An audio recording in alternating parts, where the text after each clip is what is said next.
Good morning friends, मेरा नाम जिज्ञासा पटेल है। देवर्षी इंटरनेशनल पब्लिक स्कूल के ऑनलाइन शिक्षण में मैं आप सबका हार्दिक स्वागत करती हूँ। अब आज हम हिंदी ग्रामर में विराम चिन्हों के बारे में समझेंगे। यहाँ पे कुछ सेंटेंस दिए गए हैं, कुछ वाक्य दिए गए हैं जिसमें कुछ विराम चिन्हों का उपयोग किया गया है। जैसे कि पहला है, हम पाठशाला जाते हैं। दूसरा है, विनय तुम्हारा गृह कार्य पूरा हो गया। तीसरा, क्यों वहाँ कोई तकलीफ़ है। चौथा, वाह गुड़िया तो बहुत अच्छी बनी है। पांचवा, लक्ष्मी आज स्कूल नहीं क्यों नहीं आई, शिक्षिका ने पूछा। वाह क्या शानदार छक्का मारा। इस वाक्य में हम देख रहे हैं कि कुछ अलग अलग चिन्हों का उपयोग किया गया है और ये सब चिन्हों को क्या बोलते हैं, विराम चिन्ह बोलते हैं। प्रत्येक चिन्ह है जो अपना अपना विशेष भाव और अर्थ यहाँ पे प्रकट कर रहा है।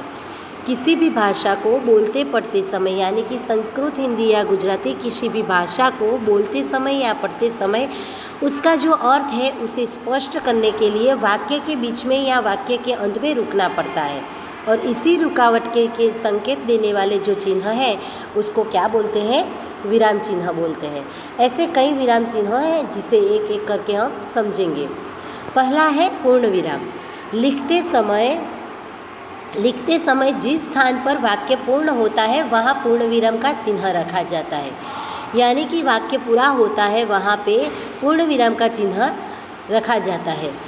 इसके एग्जाम्पल है, उसके कुछ सेंटेंस यहाँ पे वाक्य दिए गए हैं। देखो, मोहन ने पत्र लिखा, सीता स्कूल नहीं गई। जहाँ पे वाक्य पूरा होता है वहाँ पे पूर्ण विराम आता है। उसके बाद दूसरा है अल्प विराम। वाक्य पढ़ते समय जहाँ थोड़ी देर के लिए रुकना हो, यानी कि सांस लेनी पड़ती है, वहाँ अल्प विराम लगाया जाता है। इसका प्रयोग वाक्य के बीच में ही होता है। पूर्ण विराम का प्रयोग वाक्य के अंत में होता है। वैसी ही तरह अल्प विराम का प्रयोग वाक्य के बीच में किया जाता है। उसके बाद तीसरा है प्रश्नवाचक चिन्ह। किसी व्यक्ति से कोई जानकारी प्राप्त करने के लिए प्रश्न पूछने के हेतु उपयोग में लिए जाने वाले वाक्य को क्या बोलते हैं, प्रश्नार्थ वाक्य बोलते हैं, यानी कि प्रश्नार्थ चिन्ह लगाया जाता है उस वाक्य में। इसका प्रयोग वाक्य पूर्ण होने पर अंत में ही होता है। जैसे पूर्ण विराम का उपयोग वाक्य पूर्ण होने के अंत में किया जाता है, वैसे प्रश्नार्थवाचक चिन्ह भी वाक्य के अंत में लगाया जाता है। यहाँ पे कुछ वाक्य दिए गए हैं। देखो, आपका नाम क्या है, नाम जानने की हेतु उसने पूछा, इसीलिए ये वाक्य में कौन सा चिन्ह लगेगा, प्रश्नवाचक चिन्ह लगेगा। उसके बाद चौथा है विस्मयादि बोधक चिन्ह। जिस वाक्य के अंदर घृणा, प्रशंसा, हर्ष, शोक, आश्चर्य ऐसे भाव प्रकट करने के लिए जो चिन्ह उपयोग में आता है उसे बोलते हैं विस्मयादि बोधक चिन्ह, जिसे हम गुजराती में उद्गार चिन्ह बोलते हैं। इन उद्गारों को सूचित करने के लिए विस्मयादि बोधक चिन्ह लगाया जाता है। जैसे कि आज मैं कितना खुश हूँ, यहाँ पे हर्ष की लागनी, खुशी की लागनी दिखाई, भाव प्रकट किया है, इसीलिए यहाँ पे कौन सा चिन्ह लगेगा, उद्गार चिन्ह, यानी कि विस्मयादि बोधक चिन्ह। हाय अब मैं क्या करूँ, यहाँ पे शोक की लागनी, भाव प्रकट हो रहा है, इसीलिए यहाँ पे कौन सा चिन्ह लगेगा, विस्मयादि बोधक चिन्ह। अरे क्या हो गया, आश्चर्य की बात की है, इस वाक्य में से आश्चर्य का भाव प्रकट होता है, इसीलिए यहाँ पे कौन सा चिन्ह लगेगा, विस्मयादि बोधक चिन्ह। उसके बाद है योजक चिन्ह।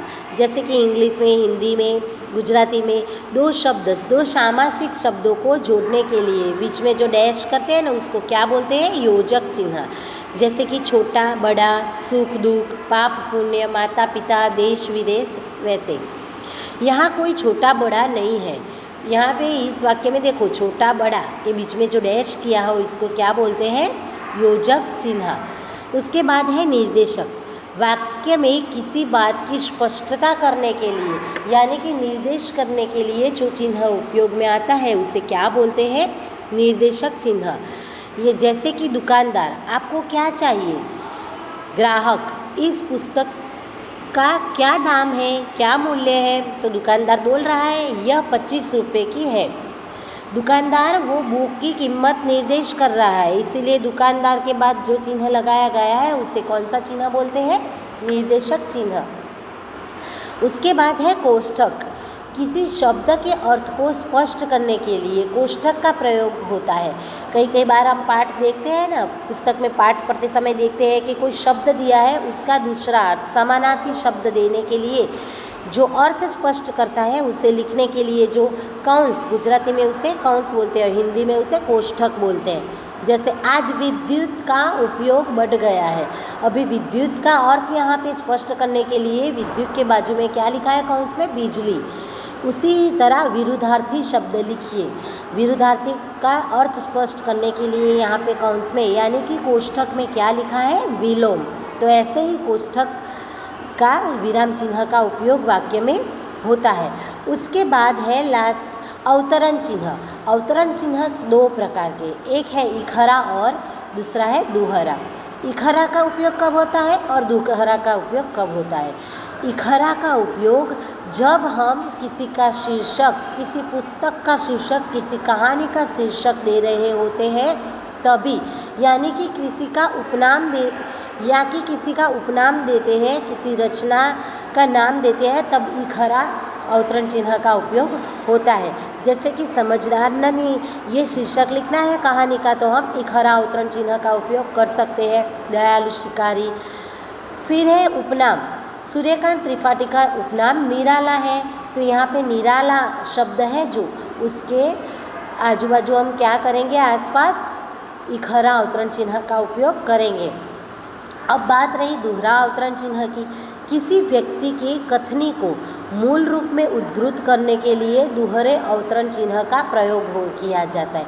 यानी कि कोई महान व्यक्ति ने या कोई व्यक्ति ने कुछ बात की है, उसको स्पष्ट करने के लिए जो प्रयोग होता है उसे बोलते हैं दोहरा अवतरण चिन्ह। जैसे कि महात्मा गांधी जी ने कहा कि प्रार्थना आत्मा का खुराक है। यहाँ पे महात्मा गांधी जी ने कहा, पर क्या कहा? प्रार्थना आत्मा का खुराक है। ये यानी कि जो महात्मा गांधी जी ने जो बात कही है वो निर्देश करने के लिए हम जो विराम चिन्ह का उपयोग करते हैं उसे क्या बोलते हैं? दोहरा अवतरण चिन्ह। लाल बहादुर शास्त्री ने कहा था जय जवान जय किसान, तो यहाँ पे जय जवान जय किसान जो है उसके आसपास हम क्या करेंगे? दोहरा अवतरण चिन्ह।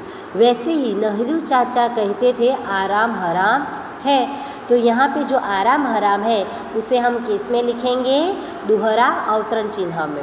उसके बाद यहाँ पे कुछ वाक्य दिए गए हैं जिसके अंदर आपको उचित विराम चिन्ह लगाना है। देखो पहला वाक्य है, छी छी तुमने यह क्या किया।